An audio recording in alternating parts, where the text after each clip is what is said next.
The mountain doesn't forgive. At 8,500 feet, the Hindu Kush Range sits like a broken jaw against the Afghan sky, all teeth and bone and frozen malice. The ridge is a knife edge of stone and ice, barely wide enough for a body to lie flat. And that's exactly what she's doing. Raven Ashford is 28 years old. She hasn't slept in 68 hours. Her lips are cracked and bleeding. Her hands shake from cold and exhaustion. Ice crystals have formed in her hair, turning the dark strands silver in the pre-dawn light. Through the scope of her M110 rifle, the world is reduced to a circle of magnified reality, a window into hell, 1,300 meters below. The radio crackles, static, then a voice, strained, desperate. Phantom Overwatch, this is Viper 6. We are combat ineffective, surrounded. Estimate 200 plus Taliban, 3 wounded. We need immediate extraction. The voice belongs to a man she's never met. Commander Callahan Stone, 38 years old, Marine Force Recon, father of 2 daughters back in North Carolina. Right now, he's huddled in a rocky depression in the valley floor with 11 other Marines, and they're about to die. Raven's voice is barely a whisper, calm as still water. Viper 6, this is Phantom. I have eyes on. Count your personnel. There's a pause, confusion in his reply. Phantom, who the hell are you? We have 12 souls, 3 wounded, surrounded by hostiles preparing to overrun our position. She doesn't let him finish. Her finger is already on the trigger. She's been watching the Taliban commander for the last 30 seconds. He's gesturing, organizing, preparing to send his fighters in for the kill. Range, 1,300 meters. Wind gusting crosswind, 18 miles per hour. Temperature, -2 degrees Celsius. Barometric pressure, falling. She does the math in 2 seconds. Breath in, breath out. Natural respiratory pause. The rifle cracks, sharp, precise. A sound that echoes off the mountain walls and disappears into the vast indifference of the sky. 1,300 meters away, the Taliban commander drops like a puppet with cut strings. Headshot, clean. The radio erupts. Contact! Sniper! Where the hell did that come from? Phantom, was that you? Where are you? Raven's voice doesn't change. Still calm, still quiet. Viper 6, you have 11 fighters remaining in the immediate threat zone. Stay low, keep quiet. I'll handle this. She doesn't wait for a response. She's already acquired the next target. Another leader trying to rally the scattered fighters. Range, 1,200 meters. Wind shifting. Mirage dancing in the scope from the temperature differential between frozen ground and warming air. Second shot, second kill. The Taliban are shouting now, spinning in circles, searching for a threat they cannot see. Their enemy is invisible, a ghost on the mountain, the voice of God. For the next 72 hours, Raven Ashford will not sleep. She will not eat. She will drink the last of her water on hour 40 and spend the remaining 32 hours in stages of dehydration that will later require IV fluids and hospitalization. She will fire 37 rounds and score 37 hits. She will hold off more than 200 enemy fighters with nothing but a rifle, a scope, and a will that refuses to break. When the extraction helicopters finally arrive and pull the 12 Marines out of that valley, all 12 will be alive, wounded, traumatized, but breathing. One of them, a chief warrant officer with gray eyes and a face like weathered granite, will look up at the ridge from the door of the Chinook. He'll see a tiny silhouette against the dawn sky, a figure collapsing from exhaustion, and he'll raise his hand in a slow, deliberate salute toward the mountain. Her name will not appear in any official report. The mission will be classified. The 12 Marines she saved will spend the next 6 years trying to find out who she was. But right now, in this moment, as the scope reticle settles on a third target and her finger begins its slow press on the trigger, Raven Ashford whispers 4 words to herself. 4 words that will define her. 4 words that will haunt her.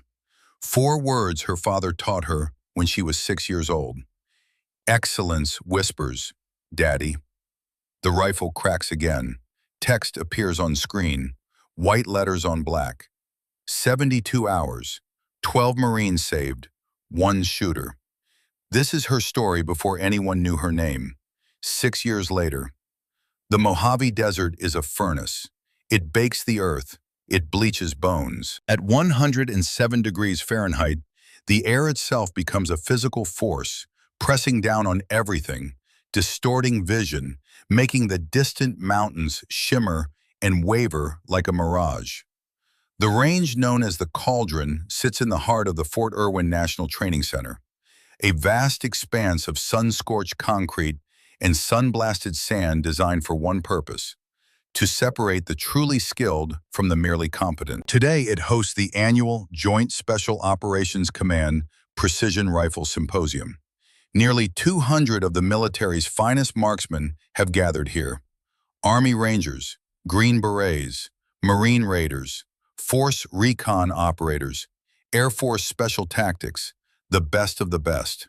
Their rifles gleam in the brutal sunlight, custom-built instruments that cost more than most people's cars. Barrett M82A 150 caliber rifles, $12,000 each. Accuracy International AXMC rifles in 338 Lapua Magnum, $9,000. Remington MSR rifles with Schmidt and Bender optics, $15,000. Carbon fiber stocks, match-grade barrels, titanium actions. These are not weapons. These are works of art, mechanical poetry. The men who carry them have the swagger to match. Combat patches on their uniforms, deployment beards, the easy confidence of warriors who have seen the worst the world has to offer and walked away. And then there's Raven Ashford. She arrives in a 2015 Ford F-150, paint faded by too many desert suns, driving alone. She parks at the far end of the lot, away from the cluster of expensive trucks and tactical SUVs. When she steps out, she's wearing a standard Army combat uniform, clean but showing wear. No combat patches, no decorations, no badges of honor. The name tape on her chest reads, Ashford. The rank on her collar, Sergeant, 3 stripes. She opens the truck bed and pulls out a soft rifle case. Not a hard case, not a tactical Pelican case with foam inserts, just a simple, padded bag. The kind you can buy at any sporting goods store for $40. From 50 feet away, a group of Marine Raiders watches her. One of them, a master sergeant with a fresh, high and tight haircut, nudges his buddy. "Check it out, Army Marksmanship Unit." His buddy glances over, sees Raven, sees the soft case, loses interest immediately. Support role, probably here for admin or something. They turn back to their rifles, their conversation, their world. Raven doesn't exist to them. She's scenery, background noise. She doesn't notice, or if she does, she doesn't care. She walks to firing position 23, sets down her gear, unzips the case. The rifle that emerges is an M110 semi-automatic sniper system, 7.62 millimeters NATO, standard issue. It's a capable weapon, respected in the right hands. But here, in this company, surrounded by custom-built marvels of engineering, it looks like exactly what it is: basic, functional, ordinary. Raven pulls a small cleaning cloth from her pocket and begins wiping down the bolt. Her movements are slow, methodical. Each motion flows into the next with a kind of practiced economy that comes from 10,000 repetitions. She's not thinking about it. Her hands know the ritual.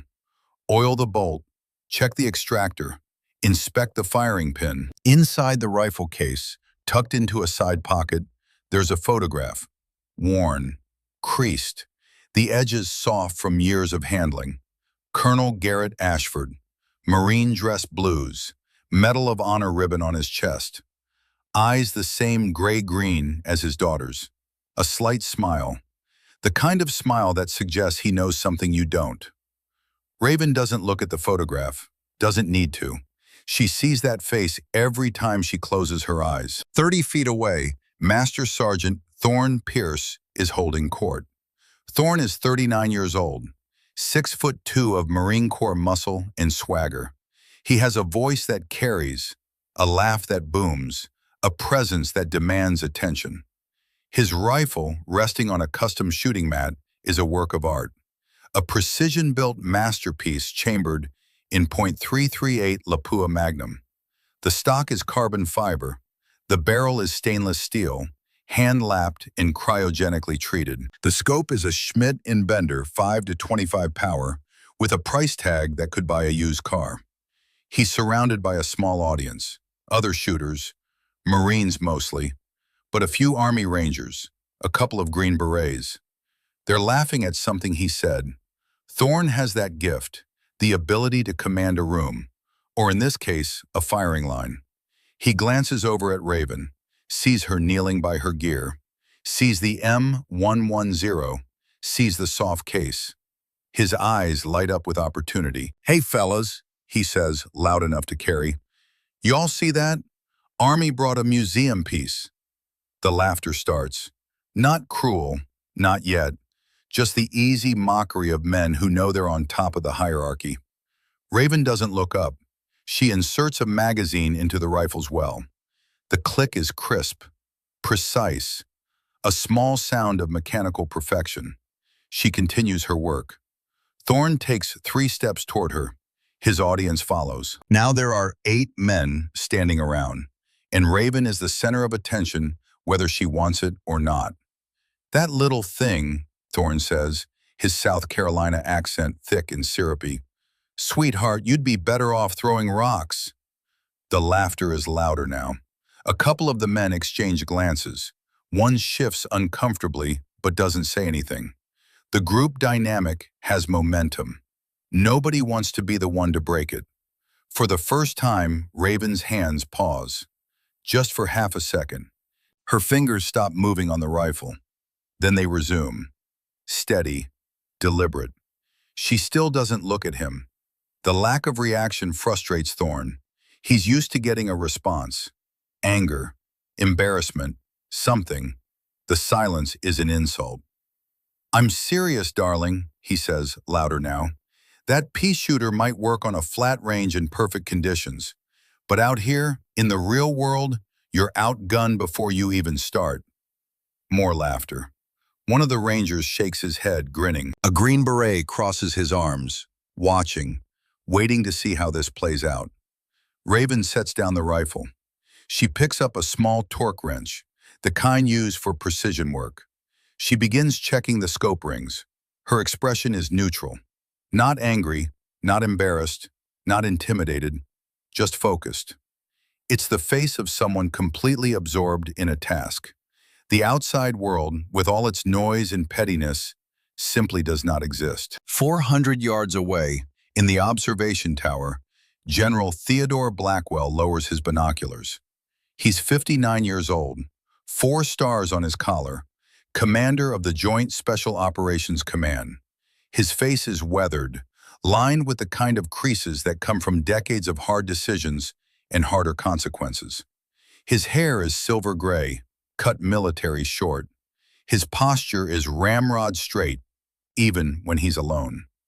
He's been watching Raven since she arrived. He watched her park away from the crowd, watched her pull out that soft rifle case, watched her kneel down and begin her ritual with the kind of quiet professionalism that most of these operators will never understand. And now he's watching Thorne Pierce make a fool of himself. Blackwell's jaw tightens. His knuckles go white on the binocular housing. For just a moment, a memory flashes. 34 years ago, a small house outside Camp Lejeune, North Carolina. A baby girl with wide eyes and perfect fingers. Garrett Ashford, his best friend, his spotter, holding that baby with a kind of tenderness that seemed impossible in a man who could kill at 1,000 yards. "Her name's Raven," Garrett had said. "Like the bird, smart, adaptable, Survives anywhere. She'll be trouble, Blackwell had replied. The best kind, Garrett had smiled. 10 years later, after Somalia, Blackwell had stood in front of that same house and handed a folded flag to a woman who couldn't stop shaking. And he'd knelt in front of a 13-year-old girl with her father's eyes and made a promise. I'll watch over you. I swear it. Blackwell raises the binoculars again, watches Raven ignore the mockery, watches her continue her preparation with the same meticulous care, as if Thorne Pierce and his audience are nothing more than background noise. A small smile crosses Blackwell's face. Not amusement, recognition. He's seen that look before. That absolute focus. That refusal to be distracted by anything external. He's seen it on the faces of operators in the worst situations imaginable. The kind of focus that comes when the world is ending and the only thing holding back the chaos is will. Raven Ashford has that will. She's had it since she was 6 years old. Down on the firing line, Thorne is walking away, satisfied. His audience disperses. The show is over. They return to their rifles, their gear, their conversations. Raven is forgotten. She continues her work. She ties a small piece of frayed olive drab yarn to the end of her rifle barrel, 8 inches long, faded, ancient. The kind of improvised wind indicator that hasn't been used in decades, not since the invention of electronic wind meters. 10 positions down, at firing position 13, Chief Warrant Officer Grayson Ward watches. Grayson is 36 years old, Marine Raider. His face is all angles and edges, carved from hard deployments and harder memories. His hair is salt and pepper, cut short. His eyes are gray, pale gray, the color of storm clouds over the ocean. He's been watching Raven since she arrived. Not openly, just peripheral observation. The way a predator watches another predator. Respectful, cautious, curious.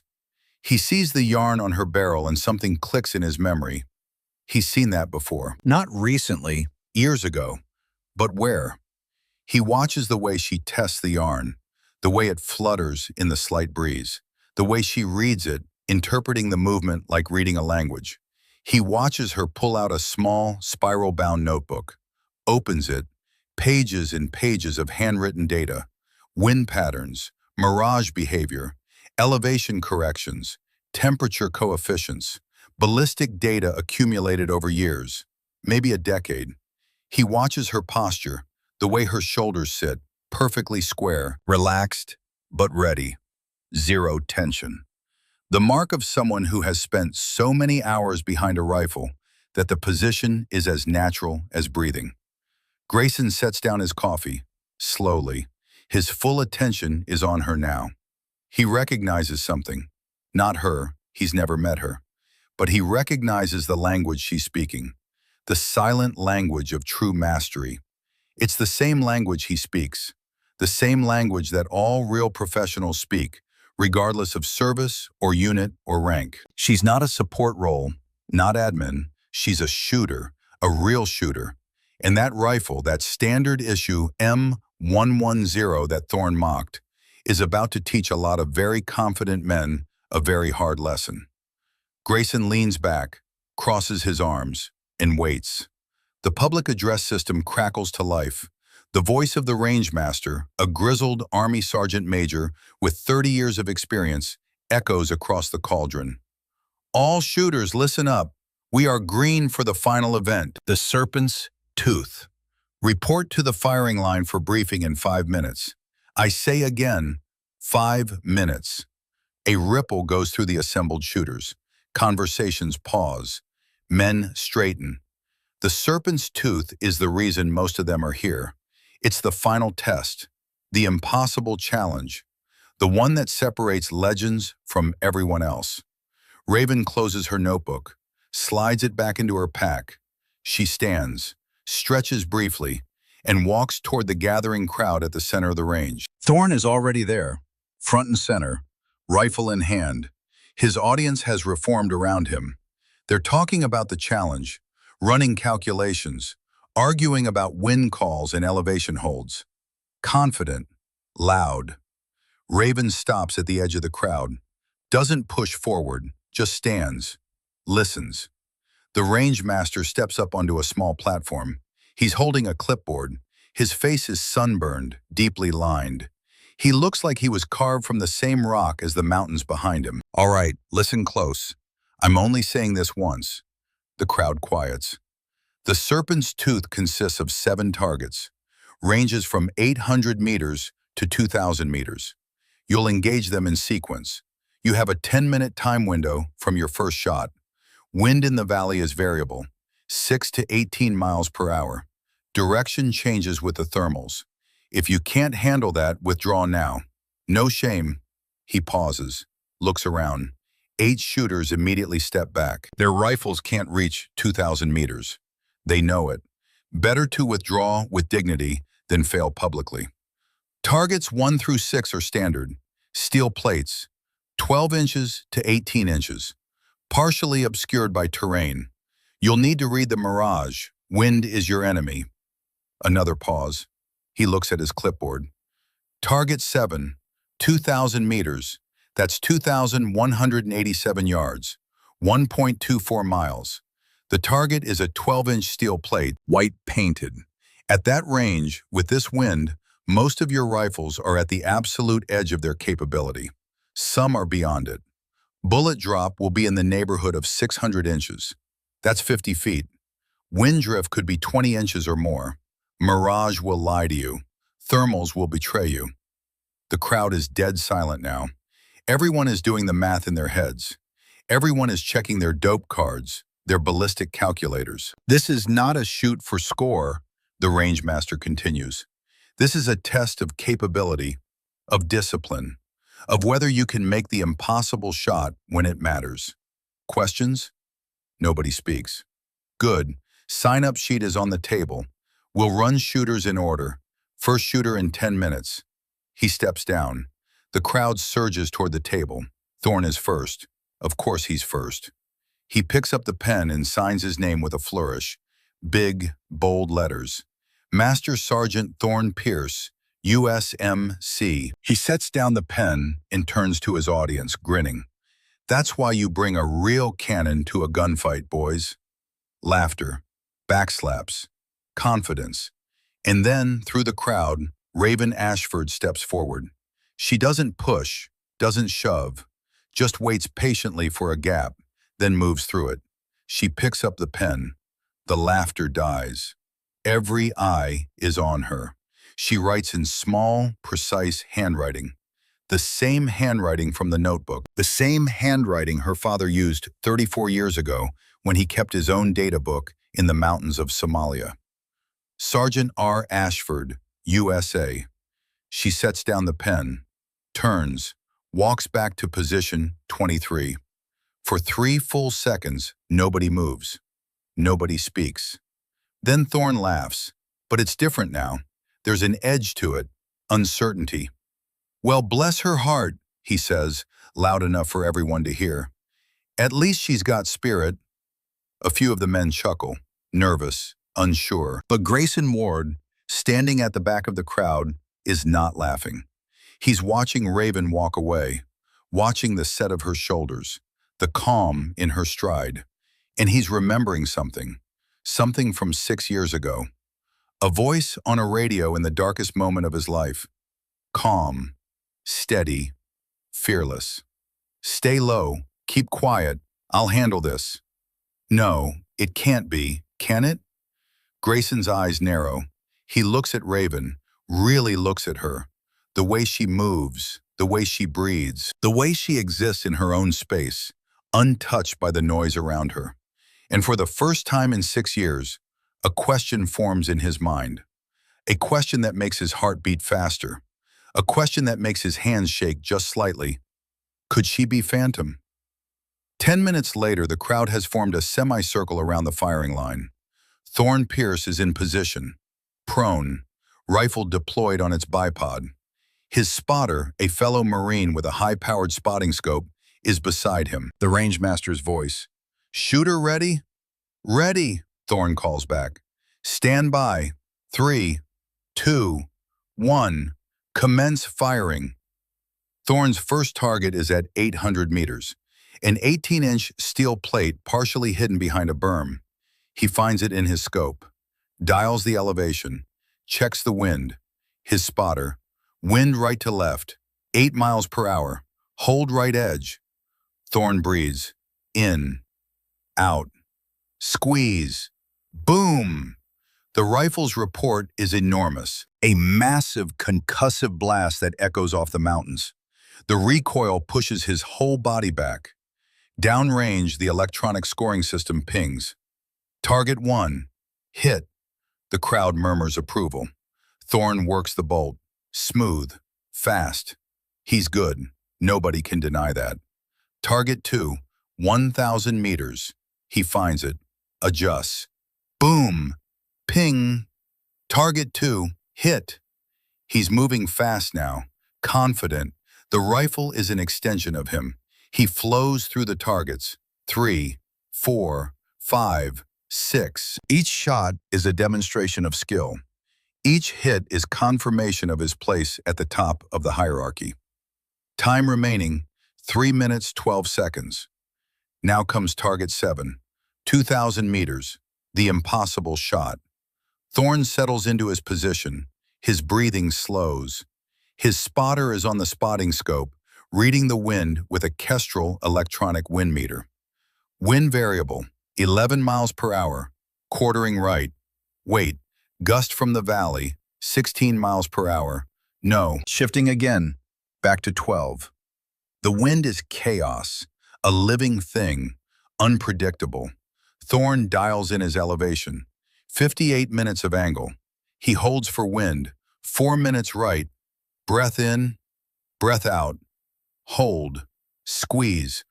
Boom! The sound is apocalyptic. The rifle bucks. The muzzle blast kicks up dust in a 20-foot radius. Downrange, far across the valley, a plume of dust erupts 3 feet to the left of the target. Miss. Thorne curses, loud. Reloads fast. His spotter. Wind change mid-flight. Now left to right, 12 miles per hour. Thorne adjusts. Dials left. Holds. Boom. Another miss, this time high, 2 feet above and 1 foot right. God damn it. The timer beeps. 10 minutes. Time's up. Thorne stands. His face is flushed. Frustration etched into every line. But he masks it quickly, shrugs, turns to the crowd with a grin that doesn't quite reach his eyes. Wind's a bitch today, fellas. 2,000 meters in these conditions? That's a lottery ticket.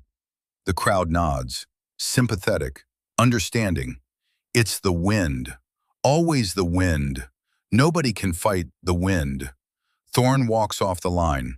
Score, 6 out of 7 targets. Respectable. Expected. The rangemaster calls. Next shooter, Sergeant Ashford, you're up. The crowd shifts, rearranges. Nobody's leaving. They want to see this. Not because they expect success, but because failure is always interesting. Raven walks to the firing line. No hurry, no hesitation. She kneels, sets down her pack, pulls out her rifle. She lies down behind the M110. Her body melts into the position. Not forced, not strained, just settles, like water finding its level. She closes her eyes for 3 seconds, centers herself. When she opens them, the world has changed. Everything external falls away. There's only the rifle, the targets, the wind. The rangemaster. Shooter ready? Raven's voice is quiet, calm. Ready. She thinks of her father, 28 years gone, but still here, always here.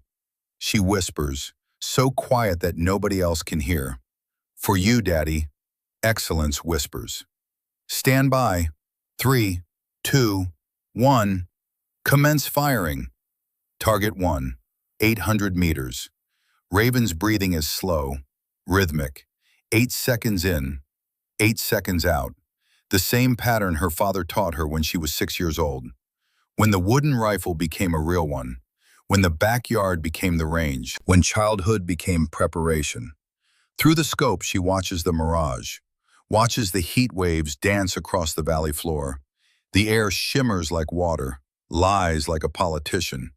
But there are patterns, always patterns.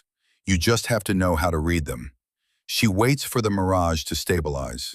There, for just 2 seconds, the air calms. The heat signature flattens. Her finger begins its slow press on the trigger. Not a pull, not a jerk. A gradual increase of pressure until the shot breaks. The moment is a surprise even to her. That's the point. If she knows when it's coming, her body will anticipate. Flinch. The subconscious will betray her. Crack. Not a boom, a crack. Sharp, precise. The sound of a whip snapping. Downrange, the electronic system responds immediately. Ping. Target 1. Hit. She doesn't pause. The M110 is semi-automatic. She doesn't need to work a bolt, just reacquire. Find the next target. Target 2. 1,000 meters. The yarn on her barrel flutters. Right to left wind. 6 miles per hour. She holds left. Compensates. Crack. Ping. Target 2. Hit. The crowd is quiet now, watching. Target 3. 1,200 meters. Crack. Ping. Target 4. 1,400 meters. Crack. Ping. She's moving faster than Thorne did. The semi-automatic rifle gives her an advantage. No bolt manipulation. No break in her rhythm. Just breathe, acquire, press, repeat. A meditation with consequences. Target 5. 1,550 meters. Crack. Ping. Target 6. 1,600 meters. Crack. Ping. 6 for 6. Flawless. Time remaining, 4 minutes, 8 seconds. And now, target 7, 2,000 meters, 1.24 miles. The impossible shot. Raven studies the target through her scope. The white plate is a tiny speck, barely visible, wavering in the heat mirage like a ghost, like a memory, like her father's face in the photograph she carries everywhere. She does the math. Bullet drop for 7.62 NATO at this range, over 700 inches. Wind drift, unpredictable. The round will go transonic around 1,800 meters. It will lose stability, start to tumble. This rifle cannot make this shot. The physics don't allow it. She knows this. She fires anyway. Crack. Downrange, far across the valley, dust kicks up, 6 feet to the right of the target. A ranging shot. Deliberate, intentional. Not a miss, an information-gathering exercise. She cranks her scope turret. 30 minutes of angle left. The clicks are audible in the silence, each one a small mechanical promise. Crack. Closer. 4 feet left now, but still short. 2 feet low. The crowd begins to murmur, sympathetic. She's trying. It's admirable, but futile. Time remaining, 58 seconds. Raven lies behind the rifle, perfectly still.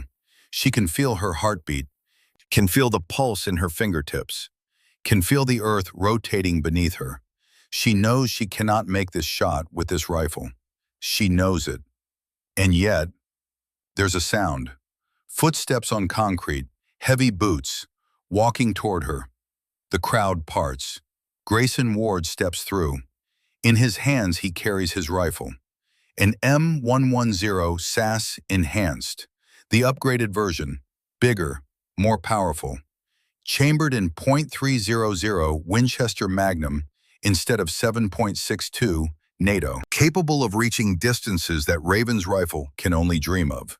He walks to position 23, kneels beside her. The crowd is frozen. What is he doing? Grayson sets his rifle down on Raven's mat, deploys the bipod. The weapon sits there, offered, a gift.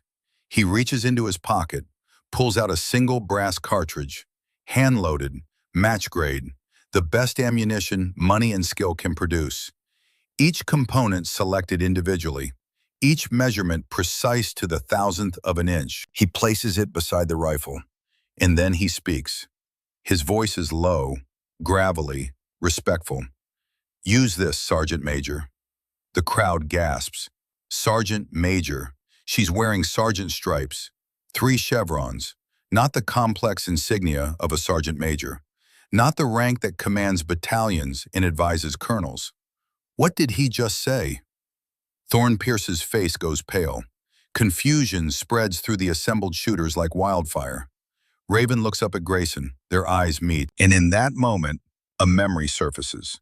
6 years old, hidden in classified files, buried under layers of operational security and need-to-know restrictions. A voice on a radio in the darkest night. "Stay low, keep quiet, I'll handle this." Grayson's eyes are wet, not crying, but close. "I've been looking for you for 6 years, he says quietly. "Phantom." The word falls like a stone into still water, ripples spreading outward. Phantom. Raven's expression doesn't change, but something flickers in her eyes. Recognition. Acknowledgement. She gives one small nod. "Viper 6, she whispers. "You made it home." Grayson's voice breaks. "Just slightly. All 12 of us did. Because of you." He stands, steps back, crosses his arms, and waits. The crowd is in chaos now. Whispers, questions, confusion. "Sergeant Major, Phantom, Viper 6, what the hell is happening?" But General Theodore Blackwell, 400 yards away in the observation tower, is smiling. Finally, they're going to understand. The world narrows to a single point of focus. Raven Ashford's hands move to the M110 SAS Enhanced. Not her rifle, Grayson Ward's rifle. A weapon she's never touched before, never fired, never even held. Yet her fingers find the bolt, the safety, the trigger guard, as if they've known this rifle for 1,000 years. Muscle memory transcends the specific tool. A master pianist can play any piano. A master surgeon can use any scalpel. A master sniper can shoot any rifle. The fundamentals remain the same. She chambers the single brass cartridge. The bolt slides forward with a metallic click that seems to echo across the entire range, despite being barely louder than a whisper. The sound of finality, of commitment, of a decision made. Time remaining, 42 seconds. The crowd has gone silent. Not the silence of anticipation, the silence of shock, of cognitive dissonance. Sergeant Major. Grayson called her Sergeant Major, but she's wearing sergeant stripes, 3 chevrons. The math doesn't add up. The hierarchy doesn't make sense. Thorne Pierce stands at the back of the crowd, arms crossed, face a mask of confusion giving way to something else. Concern. The first whispers of doubt. Raven settles her cheek against the stock of the SASS. The polymer is warm from the sun. The rifle is heavier than her M110. Different balance, different feel. But the fundamentals remain the same. Physics doesn't care which rifle you're using. Gravity pulls the same. Wind pushes the same. The earth spins the same. Through the scope, the target reappears. 2,000 meters distant. A 12-inch white circle against tan earth. It wavers in the heat mirage like a reflection on disturbed water. Her breathing slows, deepens. 8 seconds in, hold. 8 seconds out, hold. The rhythm of a resting heartbeat, the rhythm of absolute calm. The yarn on her barrel flutters. She watches it with peripheral vision, reads it like a language her father taught her in another lifetime. Right to left, 12 miles per hour. No. Shifting now. Left to right, 14. No. Gusting, back to 10. The wind is alive, chaotic, unpredictable. Most shooters would wait for it to stabilize, wait for a lull, a pocket of calm. Raven doesn't wait. She reads the chaos, finds the pattern within it. The wind isn't random, It follows rules. Thermals rising from the valley floor. Air currents channeled by the mountain walls. It's a dance. Complex, yes, but learnable. She's been learning it for 6 years. Her internal voice, calm and methodical, runs the calculations. .300 Winchester Magnum. Muzzle velocity, 2,900 feet per second. Ballistic coefficient of the hand-loaded match-grade bullet, .715. Range, 2,000 meters. Elevation, 58 minutes of angle. Bullet drop, 640 inches, 53 feet, the height of a 5-story building. The bullet will climb, arc, descend through a space large enough to park a truck. Wind drift at this distance with current conditions, 18 inches right. No, thermal rising from the valley floor will push it left. Compensate. Net drift, 12 inches right. Coriolis effect, northern hemisphere, shooting east. The Earth's rotation will deflect the bullet. 2 minutes of angle, right. Spin drift. The rifling in the barrel imparts a clockwise spin. The bullet will drift right. Always right with a right-hand twist barrel. 1.5 minutes of angle. Temperature, 107 degrees Fahrenheit. Air density, low. Bullet will fly faster, flatter. Adjust elevation down 0.5 minutes. All of this happens in 3 seconds. Not conscious thought. Instinct honed by 10,000 hours behind a scope. By 400,000 rounds fired. By a childhood spent learning to read the wind with yarn and notebook, while other girls were learning to read fashion magazines. Her hand moves to the elevation turret. Clicks. Precise adjustments. The crosshairs shift in the scope. Time remaining, 35 seconds.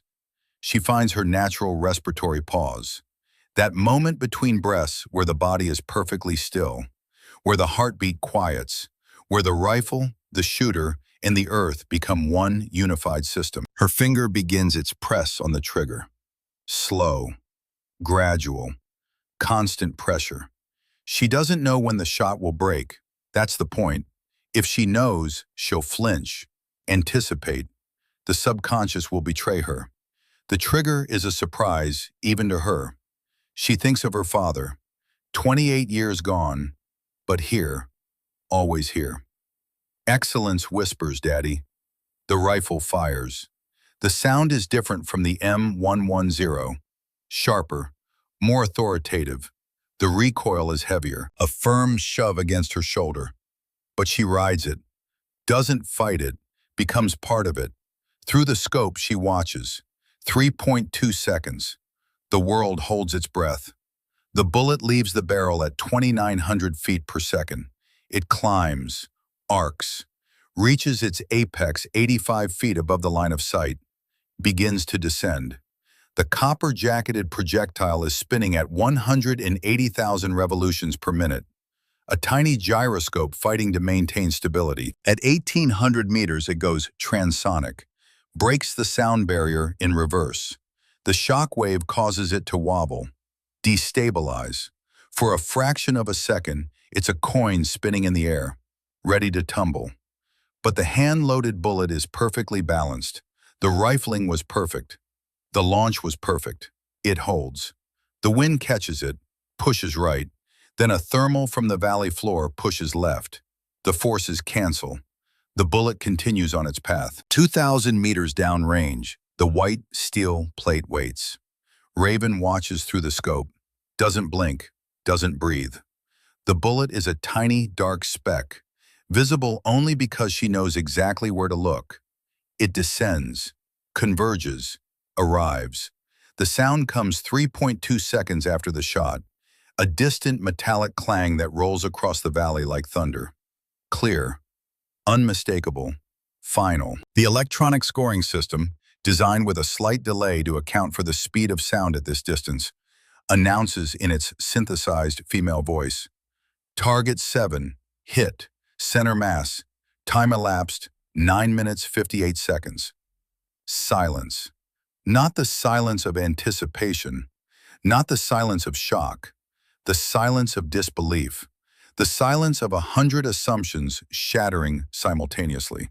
For 4 full seconds, nobody moves, nobody speaks, nobody even breathes. Thorn Pierce's mouth is open, literally hanging open. His face has gone pale beneath his sunburn. His eyes are wide, uncomprehending. The impossible just happened. The laws of physics just bent. The hierarchy of the world just inverted. Around him, other shooters are frozen in similar states of disbelief. A Green Beret has removed his hat and is staring at it as if it might provide an explanation. A Ranger has both hands on top of his head, eyes closed, shaking his head slowly. A Marine is laughing, not joy, shock manifesting as sound. Grayson Ward stands with his arms crossed, a tight smile on his weathered face. His eyes are wet, not crying, but close. After 6 years of searching, of wondering, of trying to find the woman who saved his life, he's finally found her. And she just proved, in front of 200 of the military's best shooters, exactly who and what she is. In the observation tower, General Theodore Blackwell sets down his binoculars. He closes his eyes, exhales a breath he's been holding for 6 years, maybe longer, since the day he stood in front of a 13-year-old girl and made a promise to a dead friend. I'll watch over her. Promise kept, Garrett. Promise kept. Blackwell stands, straightens his uniform, begins walking toward the stairs that will take him down to the firing line. On the range, the spell breaks. Someone in the crowd whispers, "Holy shit." Someone else, "Did that just happen?" A Ranger turns to the man next to him. "Tell me you saw that. Tell me I'm not hallucinating from the heat." "I saw it. 2,000 meters. One shot. Cold bore. On a rifle she's never fired before. I saw it." The murmur spreads, grows, builds into a wave of sound. Not applause, not cheers, just the sound of men trying to process something that doesn't fit into their understanding of reality. Raven remains prone behind the rifle. She's already clearing it. Safe the weapon. Remove the magazine. Lock the bolt back. Check the chamber. The ritual of safety. Automatic, ingrained. She sits up, looks at Grayson, extends the rifle toward him. Grayson shakes his head. "Keep it, Chief." "I can't." "You can. You will." His voice is firm, final. "That rifle just made history. It belongs with the shooter who fired it." Raven hesitates, then nods, sets the rifle carefully on her mat. The crowd is starting to recover now, starting to react. A few men begin to clap, slow, uncertain, not sure if applause is appropriate or if they're witnessing something more solemn. But before the applause can build, before the crowd can fully process what just happened, a new sound cuts through the noise. Footsteps, heavy, purposeful, authority in every step. The crowd turns.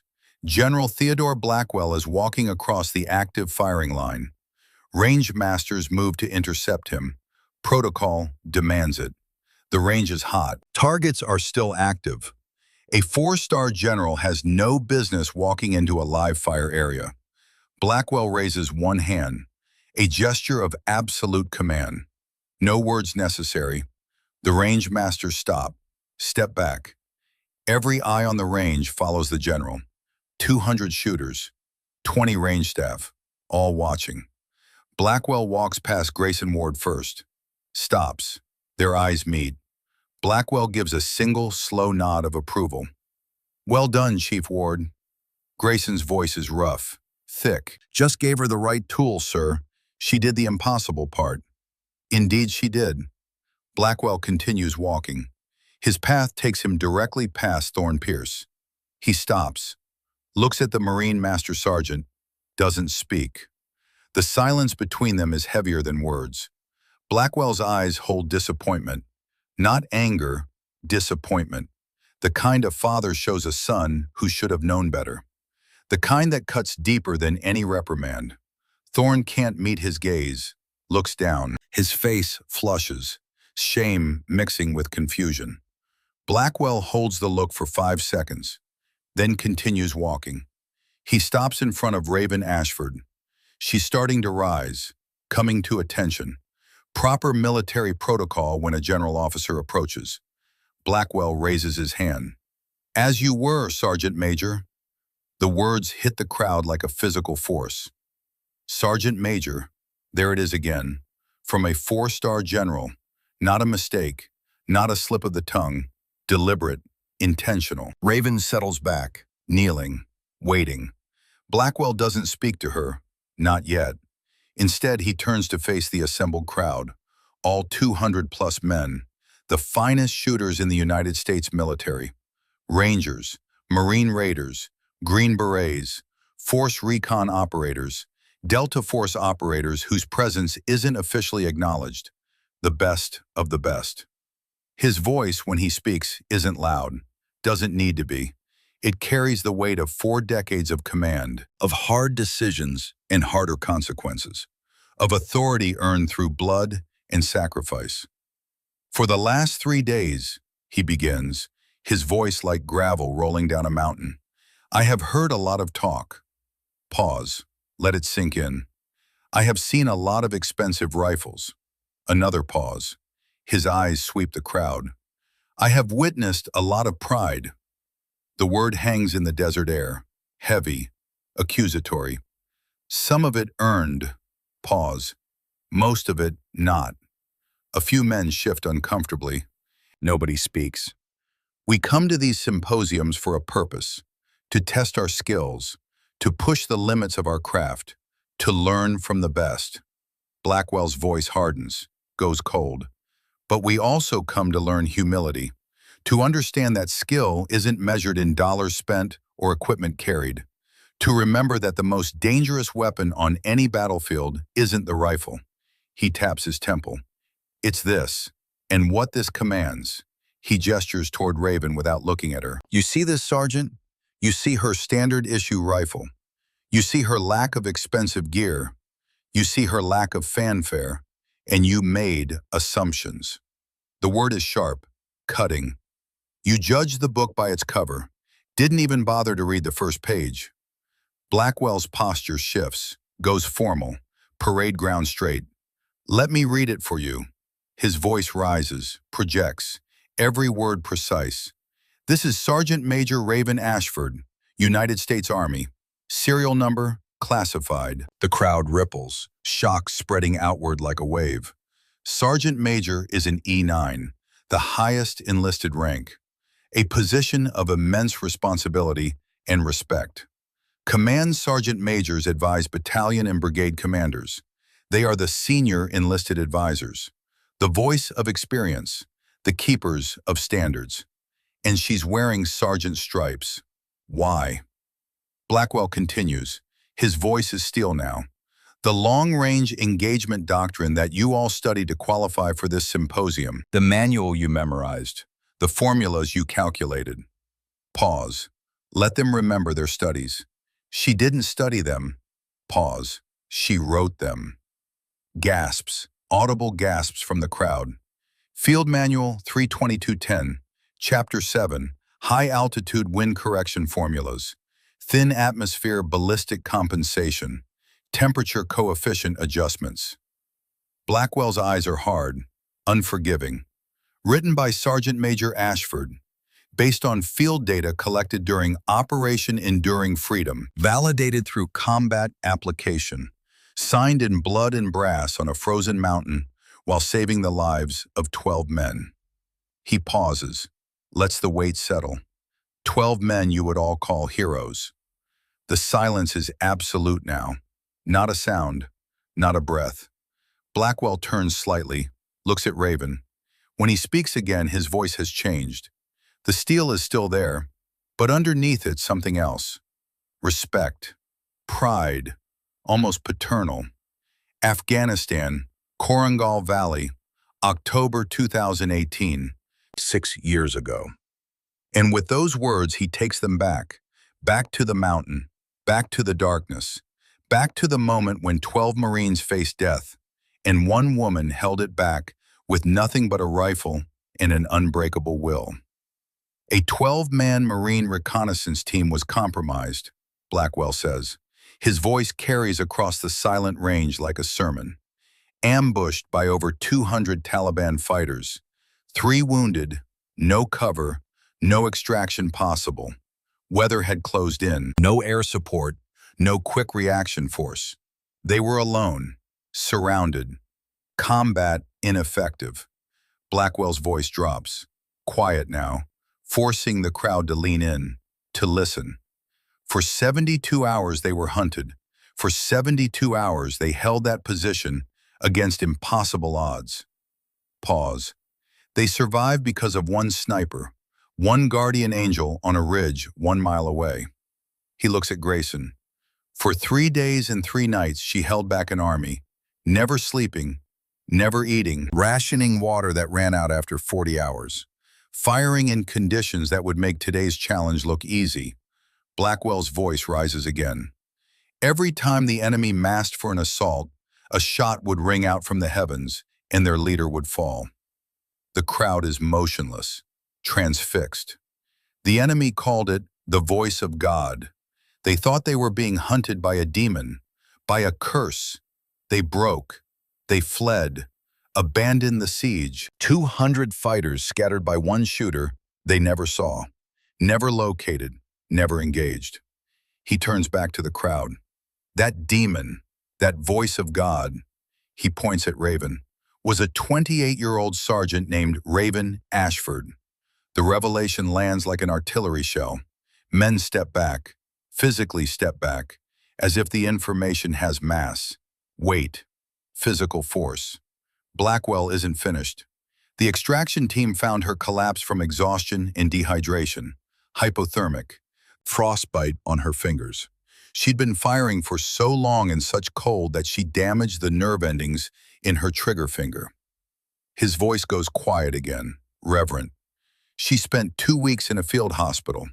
He looks at Grayson. The 12 Marines she saved went home to their families, went home to their children, went home to their lives. Every head turns to Grayson.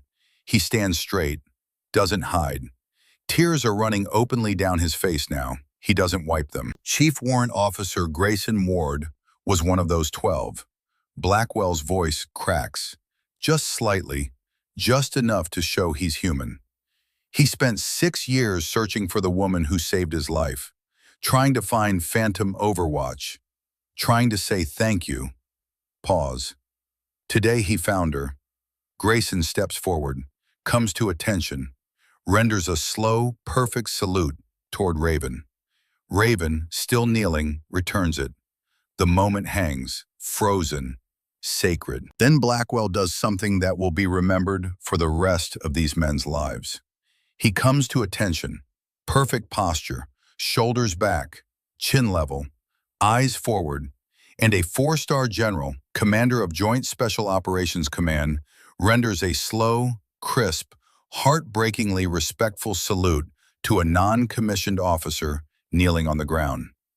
Sergeant Major Raven Ashford, his voice thick with emotion. It is the highest honor of my career to share this range with you. He pauses. His voice drops to almost a whisper, but it carries. Your father would be so proud, Ghost. Raven looks up, meets his eyes, and for the first time, emotion breaks through her calm exterior. Her eyes glisten, not tears, but close. She returns the salute. Her hand trembles, just slightly.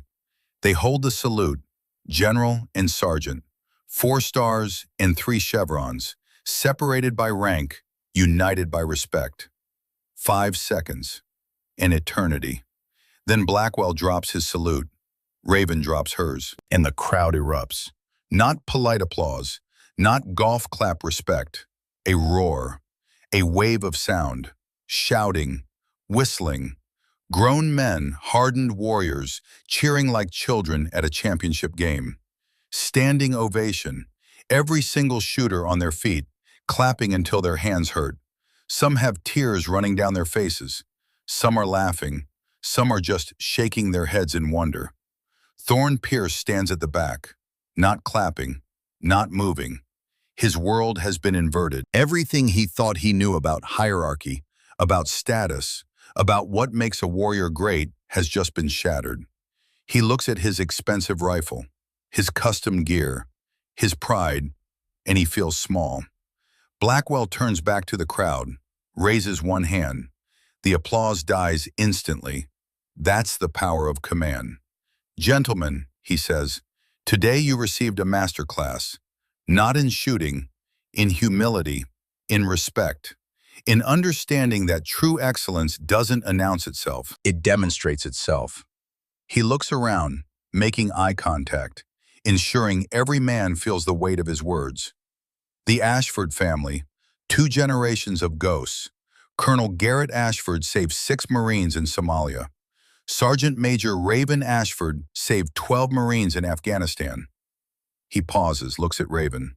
His voice softens. "Her father left something with me before we deployed to Mogadishu. A promise to keep, a legacy to pass on when the time was right." The crowd leans in, sensing something more. "That time is now, Ghost. But not here. Not like this. Your father's legacy deserves more than a dusty firing range and an audience of strangers." Raven nods. Understanding floods her eyes. The crowd doesn't need to know everything. Not yet. Some moments are sacred, private. Blackwell addresses the assembly one final time. "I suggest you learn from what you witnessed today. Excellence doesn't need a microphone. It doesn't need fanfare. It just needs to exist." He turns, walks back toward the observation tower. The crowd parts for him, silent, respectful. As he passes Thorne Pierce, he doesn't look at him, doesn't acknowledge him. The absence of attention is worse than any rebuke. The crowd begins to disperse slowly. Men move in clusters, talking in low voices, processing, trying to fit this new information into their understanding of the world. Thorne Pierce approaches Raven. Slowly, hesitantly, she sees him coming, continues packing her gear. Thorne stops 3 feet away, opens his mouth, closes it, tries again. "Sergeant Major, I..." His voice cracks, fails. Raven straightens, turns to face him. Her expression is neutral, not angry, not forgiving, just calm. "I was an arrogant fool," Thorne manages. "I couldn't see past my own ego." Raven studies him. "Then you saw what you expected to see. Most people do." She extends her hand. "You're a damn good shooter, Pierce. You just forgot that gear doesn't make the warrior. The warrior makes the gear matter." Thorne takes her hand, grips it hard. "Was your father really Marine Force Recon?" Raven nods. "Gunnery Sergeant, Somalia." Thorne's voice is quiet now, humbled. "My old man was a Marine too, Gunnery Sergeant, retired, taught me everything I know." Raven's expression softens slightly. "Then he taught you right, Pierce. You just lost your way. Now go honor him." "Yes, ma'am. I won't forget again." "Good." Raven's voice is firm, but not unkind. "Now go teach someone else that lesson." Thorne nods, steps back, walks away a different man than he was an hour ago. The range is clearing now. The symposium is over. Shooters are packing their equipment, loading their trucks. The sun is beginning its descent toward the western mountains, painting the sky in shades of orange and gold. Raven finishes packing her gear. The M110 SAS goes into a hard case now, Grayson's parting gift. Or perhaps payment of a debt that can never truly be repaid. As she walks toward her truck, General Blackwell appears beside her, walking in step, hands clasped behind his back. "You could have revealed yourself at any time," he says quietly. "Wasn't about me, sir. Never was." "That's exactly why you're the best soldier I've ever known." Raven glances at him. "I'm just someone who does her job, General." "No." Blackwell stops walking, turns to face her. "You're the standard, the example, the proof that excellence doesn't need to announce itself. It just needs to exist." They stand there for a moment, General and Sergeant Major, mentor and student, old friends. "Fort Bragg, 3 weeks," Blackwell says. "My retirement ceremony. There's something I need to give you, Something I promised your father 31 years ago. Raven's throat tightens. She knows what he means. I'll be there, sir. Good. And Raven? Yes, sir. Your father would have saluted you today, just like I did, just like Grayson did, just like every man on this range should have done the moment you arrived. He extends his hand. She takes it. Take care of yourself, Ghost. You too, sir. She continues to her truck, loads her gear, drives away into the desert heat. Behind her, the legend is already beginning to spread. 6 months pass like water through stone, slowly, invisibly, but leaving permanent marks. The story spreads through the special operations community the way all true legends spread. Not through official channels, not through after-action reports or commendations, but through whispered conversations in team rooms, through late-night phone calls between old friends, through the sacred oral tradition of warriors who recognize when they've witnessed something that transcends the ordinary. It becomes known as the silent shot, sometimes the Ashford moment, sometimes Blackwell's lesson. At the Marine Corps Scout Sniper School in Quantico, Virginia, the story has become required curriculum. Master Sergeant Thorne Pierce stands in front of a classroom of 30 students, young Marines, eager, confident, some too confident. He holds up a small, spiral-bound notebook, worn, edges frayed. This, he says, his South Carolina accent still thick but the volume turned down, costs $3 at a gas station, maybe less. The wisdom inside it is priceless. He opens it, shows pages covered in neat, dense handwriting. Wind charts, mirage behavior patterns, temperature coefficients. This belonged to the best shooter I've ever seen, maybe the best shooter anyone's ever seen. This belonged to an Army Sergeant Major who taught me more in 10 minutes than I'd learned in the previous 15 years. He sets the notebook down on the podium, gently, reverently. I was at the top of my game, or so I thought. Custom rifle, $18,000, every piece of high-speed gear money could buy. And I was good. I knew I was good. Pause. And then I watched a woman with a standard issue rifle and a piece of yarn for a wind indicator make a shot I just missed. Make it look easy. Make it look inevitable. The students are silent now, listening. I'd spent the morning mocking her, making jokes, playing to an audience, because I saw her gear and assumed I knew everything I needed to know about her capabilities. Thorne's voice goes quiet. I was wrong, profoundly wrong, the kind of wrong that changes you. He picks up the notebook again. She gave me this after I apologized, after I asked her to teach me what I was missing. She made one small correction to a formula I'd been using, one adjustment, and my accuracy at extreme distance improved 30%. He sets the notebook down again. The most important piece of equipment you'll ever carry isn't your rifle, isn't your scope. He taps his temple. It's this. And the humility to keep filling it with knowledge from anyone, anywhere, regardless of their rank or their gear or whether they fit your expectations. He pauses, looks at each student. Sergeant Major Ashford taught me something else. She said her father told her, excellence whispers, mediocrity shouts. Remember that. When you're tempted to brag about your equipment, your scores, your kills, remember that the truly excellent don't need to announce themselves. A hand raises. Young corporal, nervous. Master Sergeant, is the story true?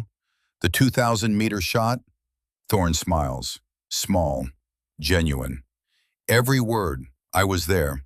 I watched her do the impossible with a borrowed rifle in one bullet. And I'll tell you something else. That wasn't even her most impressive shot. That was just the one we all saw. He lets that sink in. Her most impressive shot? 72 hours in the Hindu Kush. 37 rounds. 37 hits. 12 Marines came home because she refused to miss. That's excellence. That's what we're training you to become.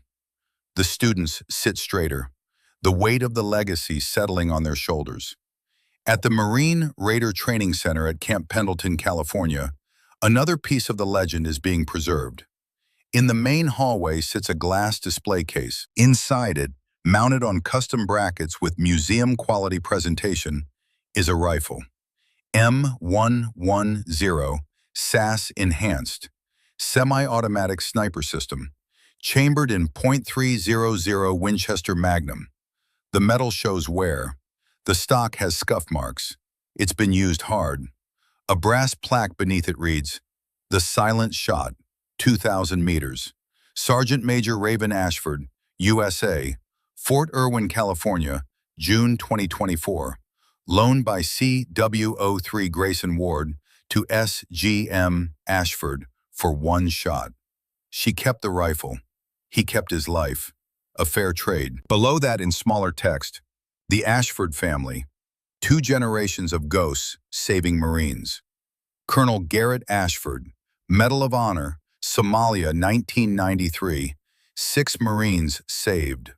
Sergeant Major Raven Ashford, 73 combat kills, 12 Marines saved, Afghanistan 2018. 2 young Marine candidates stand in front of the case. "You believe it?" one asks. The second candidate studies the rifle, looks at the wear patterns on the stock, the carbon scoring on the barrel. "I believe it, 2,000 meters with one shot on a rifle she'd never fired before. The rifle's right there, man. They don't put things in glass cases for stories." Chief Ward still around? Retired last month. Heard he visits the case every week. Just stands here, remembers. They stand in respectful silence, then move on. But the story stays with them. Back at Fort Irwin, where the legend was born, the range has changed. Firing Position 23 now has a memorial. Not ostentatious, not grand, just a simple brass plaque mounted on desert stone. Ghosts Perch, Position 23, Sergeant Major Raven Ashford, USA, June 15th, 2024, 2,000 meters, one shot, one legend. Below it, a quote, "Excellence doesn't announce itself, it just exists." Every sniper who comes through Fort Irwin knows what it means. They seek it out, take their qualification shots from that exact position. Some bring small tokens, challenge coins, unit patches, leave them at the base of the stone. The pile grows slowly, respectfully. On a cold November morning, 1 year after the silent shot, a new class of Army snipers is conducting qualifications. Private First Class Whitley stands behind a rifle at 1,700 meters, 22 years old, from a small town in Wyoming. She's been at the top of her class academically, but on the range, under pressure, she freezes. The instructor, a grizzled Sergeant First Class, kneels beside her. "Whitley, you're thinking too hard." She doesn't look at him. "Sergeant, I just need to..." "You need to trust your training. Stop trying to be perfect and just execute." "I can't afford to miss, Sergeant. Everyone's watching." The instructor points to the memorial stone. Ghosts Perch. "You know that name?" Whitley nods. "Sergeant Major Ashford made the legendary shot here. 2,000 meters, one shot, rifle she'd never fired, in front of 200 of the best shooters in the military. After spending the morning being mocked and dismissed." Pause. "Everyone was watching her too. Everyone expected her to fail. You know what she did?" "What, Sergeant?" "She ignored the pressure, ignored the audience, ignored everything external, got into her own headspace, did the work, trusted her training, and she whispered 4 words to herself before she shot." "What words?" The instructor smiles. "Ask her yourself. She's teaching at Blue Ridge now. If you pass this course, you might get her as an instructor." The motivation works. Whitley takes a breath, looks at the memorial, thinks about a sergeant major who refused to let other people's expectations define her performance. She settles behind her rifle, finds her breathing rhythm, reads the wind, calculates the solution, and shoots. The target pings, center mass. She shoots again. Another hit. Again, again, again. 6 targets, 6 hits. When she stands up, the instructor nods. That's how it's done, Whitley. Welcome to the club. Present day, November 2025, 18 months after the silent shot. The Blue Ridge Mountains of Virginia stand eternal against a gray autumn sky. At a remote training facility tucked into a valley between two peaks, Raven Ashford stands before a class of 25 sniper students, mixed service, Army, Marines, Air Force, mixed gender, 5 women, 20 men, mixed experience. What unites them is potential, and the fact that every single one of them requested her specifically. Raven stands on a slight rise overlooking the valley, where targets are positioned at ranges from 800 to 1,800 meters. Her M110 SASS, the rifle Grayson gave her, rests on a bipod beside her. Marksmanship, she begins, her voice carrying in the still mountain air, is not about the rifle, not about the scope, not about the technology. She picks up the rifle, holds it out. This is a tool, expensive, well-made, capable, but ultimately just a tool. Sets it down. The rifle is an extension of your will. The bullet is your message. Your job as a sniper is to deliver that message with absolute clarity. She walks along the line of students, makes eye contact with each one. I know why you're here. You read about Fort Irwin. You heard the stories. You want to learn from the woman who made the impossible shot. Pause. Let them sit with that. I'm going to disappoint you because I'm not going to teach you how to make that shot. I'm going to teach you something more important.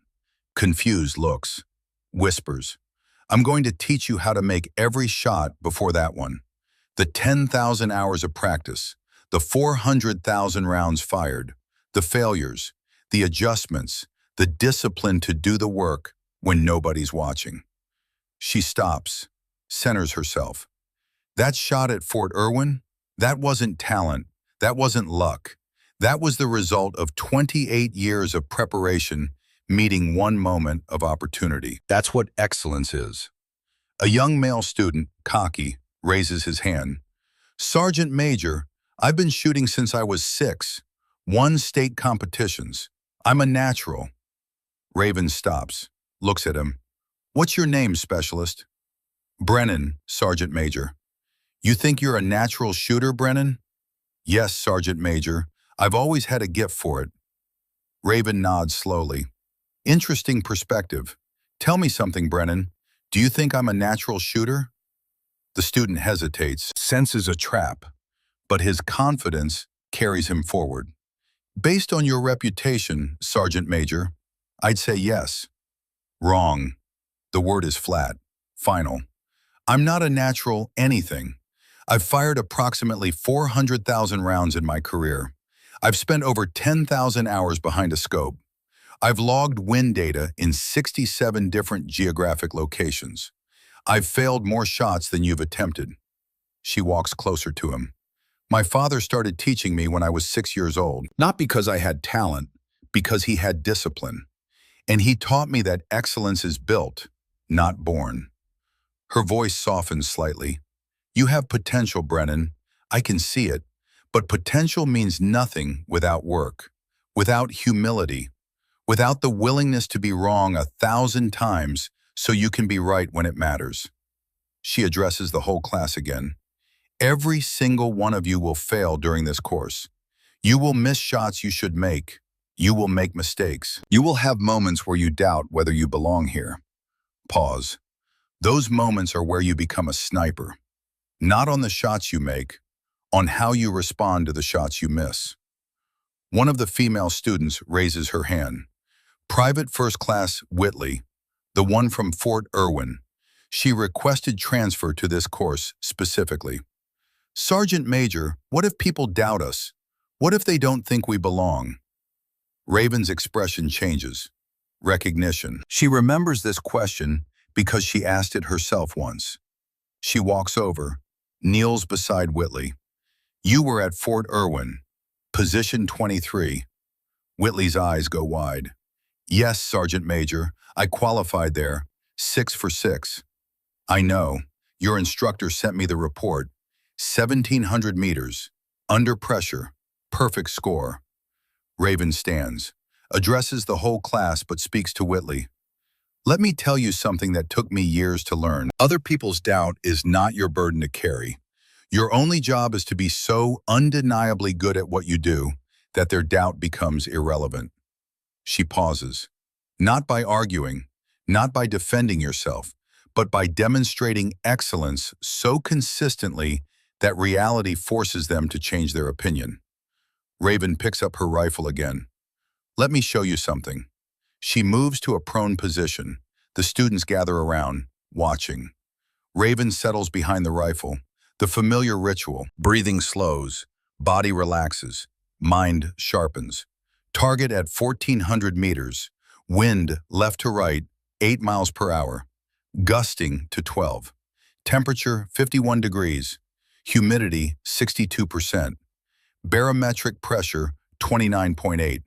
She doesn't use a calculator, doesn't check a chart, just closes her eyes, runs the numbers in her head. Elevation 32 minutes of angle. Wind hold 2 minutes right. She opens her eyes, settles into the scope, finds the target. A 12-inch steel plate barely visible in the gray afternoon light. Breath in, breath out, natural pause, trigger press, crack. 3 seconds later, the distant ring of steel on steel echoes back across the valley. The students erupt in spontaneous applause. Raven stands, chambers another round, looks at Whitley. Your turn. Whitley stands, positions herself. Raven guides her through the fundamentals. Body alignment, breathing, scope picture. Same target, same conditions. Calculate the solution. Whitley's hands are steady now. The pressure is still there. Everyone watching. But she's been here before. She talks through the problem.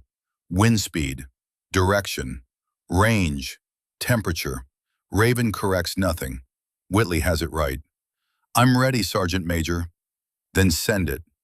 Whitley settles, breathes. The rifle cracks. Downrange, the steel rings immediately. Center mass. The class erupts. But Raven stays quiet, just nods.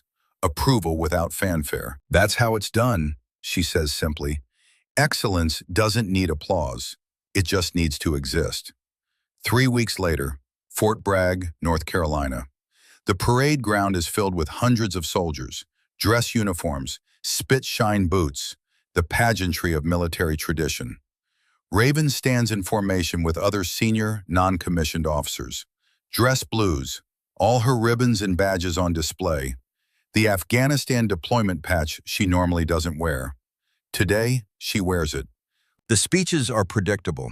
Tributes to General Blackwell's 41 years of service. Recitations of his accomplishments.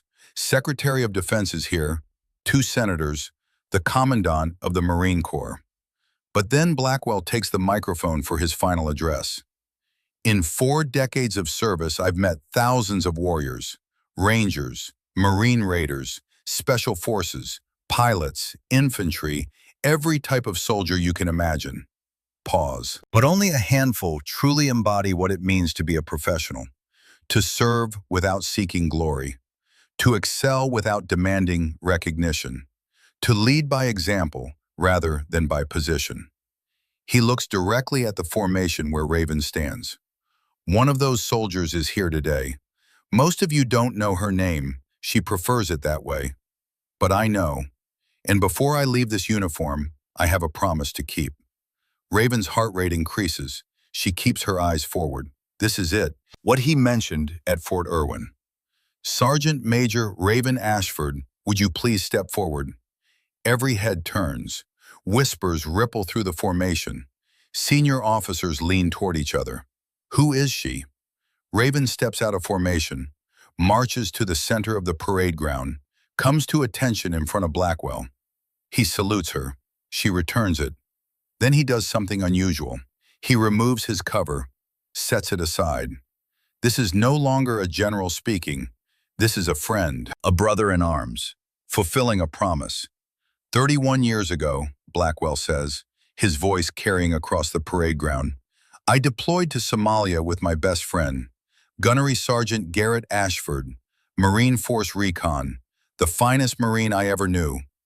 He reaches into his dress uniform, pulls out 3 small boxes. Before we deployed, Garrett asked me to do something. He said, Ted, if something happens to me, I need you to watch over Raven. And when she becomes the warrior I know she'll be, give her these. He opens the first box. Inside, 4 silver stars, his own insignia. This represents my 41 years. I'm giving it to you not as a gift, but as a symbol. True leadership doesn't come from rank. It comes from character. You have more character in your little finger than I've managed in 4 decades. He opens the second box, a Purple Heart. Your father earned this in Mogadishu. When our convoy was ambushed, he held the line, covered the evacuation of 6 Marines. He took 3 rounds doing it, refused medevac until everyone else was out. Blackwell's voice cracks slightly. He didn't make it out. The parade ground is silent. Hundreds of people. No one breathes. He opens the third box, a Medal of Honor. The crowd gasps. Even the generals lean forward. Garrett Ashford saved 6 Marines that day, killed 11 enemy combatants at close range while wounded, led a choke point for 47 minutes alone. He earned this with his blood. Blackwell holds all 3 boxes. His hands shake. He made me promise 2 things, watch over you, and give you these when you'd earned them. He looks at Raven, really looks at her, sees Garrett's eyes looking back at him. You earned them, Ghost. Not at Fort Irwin. That was just the moment the world saw what I've known for years. You earned them in the Hindu Kush. 72 hours, 12 Marines saved, a doctrine written in blood and brass, a generation taught. You became everything your father knew you would be. Raven takes all 3. The 4-star insignia, her father's Purple Heart, her father's Medal of Honor. The weight is enormous. Not the medal, the legacy. Her hands shake. Tears flow freely now. She doesn't hide them. I did it, Daddy, she whispers, but the microphone catches it. Everyone hears. Excellence whispered. Blackwell steps forward, speaks quietly, just for her. Garrett would have saluted you today, just like I'm about to, just like every person on this parade ground should. He steps back, comes to attention, and a 4-star general in front of the Secretary of Defense and 2 senators and 500 soldiers renders a slow, crisp, heartbreakingly respectful salute to an E9 non-commissioned officer. Promise me one thing, he says, still holding the salute. Anything, sir. Pass his legacy to 1,000 more. Make sure excellence keeps whispering. I promise, sir, through generations. They hold the salute. 5 seconds. An eternity captured in a moment. Then Blackwell drops his salute. Raven drops hers. And the formation erupts. Not just applause, a roar. 500 voices. Senior officers on their feet. Senators standing. The Secretary of Defense clapping. The sound rolls across Fort Bragg like thunder. Raven stands there. 3 boxes in her hands. Her father's legacy. Blackwell's trust. The weight of promise kept. Blackwell leans close. One final whisper. Your father would be so proud, Ghost. So damn proud. Thank you, sir, for everything. Thank you, Raven, for proving him right. He steps back, addresses the formation one last time. This is what excellence looks like. Not the uniform, not the rank, not the medals, the person who wears them. Remember that. He walks off the parade ground, retired now. Promise kept. The formation doesn't disperse. They stand. They watch Raven march back to her position. They see her tuck the boxes carefully into her uniform. They see her stand at attention, tears still flowing, but head held high. Some of them understand what they just witnessed. Most don't, but they'll remember it anyway. 3 months later, The Blue Ridge Mountains stand quiet in the autumn dusk. The training range empty except for one figure. Raven Ashford lies prone at 1,800 meters, the same position she's taken 10,000 times before. The same ritual her father taught her 3 decades ago. Breath in, 8 seconds. Breath out, 8 seconds. Through the scope, the target wavers in the fading light. A speck, a ghost, like all the targets that came before, like all the targets that will come after. Her finger finds the trigger. Steady, patient. She thinks of the 12 Marines in that valley, of Grayson's salute, of Blackwell's promise kept, of her father's medals now resting in a frame beside his photograph in her quarters. She thinks of Specialist Brennan, who yesterday asked her the same question she once asked her father. How do you know when you're good enough? Her answer was the same one Garrett gave her when she was 6 years old. You never are. That's why you keep working. The wind shifts. The yarn on her barrel tells the story. Left to right, 10 miles per hour, steady now. She whispers, quiet as prayer. Excellence whispers, Daddy. Crack, 3 seconds. The sound of steel across the valley. Perfect. Behind her, footsteps. She doesn't turn, doesn't need to. She knows that walk. Class starts at 0600 tomorrow, Thorne Pierce says quietly. 28 new students, 8 of them specifically requested you. One of them is Grayson Ward's nephew. Then I'd better not disappoint them, Raven says, standing, clearing her rifle. You never do, ma'am. She shoulders her rifle, looks at Thorne, sees a man transformed, a warrior humbled, a teacher born. Your father would be proud of what you're becoming, Thorne. Learn from the best, he replies, then quieter. Both of them. They walk together toward the building. The mountains darken behind them. Tomorrow, 28 new students will arrive. 28 new chances to pass on what Garrett Ashford whispered to his daughter. What Raven Ashford now whispers to a generation. Thorne pauses at the door. Ma'am, can I ask you something? Go ahead. That shot at Fort Irwin, when you had 58 seconds left and you knew your rifle couldn't make it, what were you thinking? Raven is quiet for a moment, remembering the heat, the pressure, the impossible distance. I was thinking about what my father told me when I was 8 years old.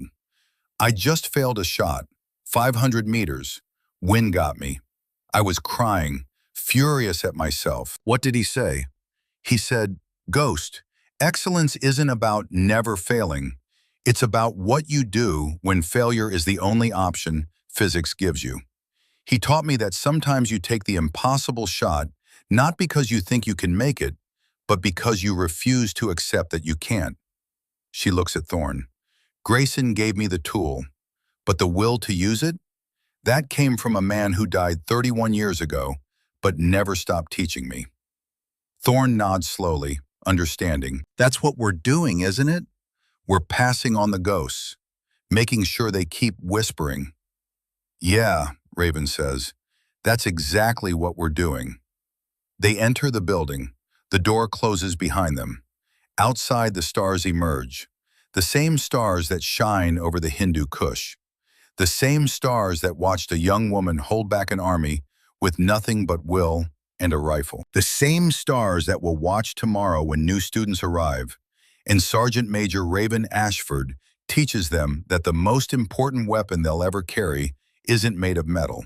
It's made of discipline, of humility, of the willingness to do the work that nobody sees. It's made of excellence that doesn't need to shout, because excellence whispers, and those who listen become legends.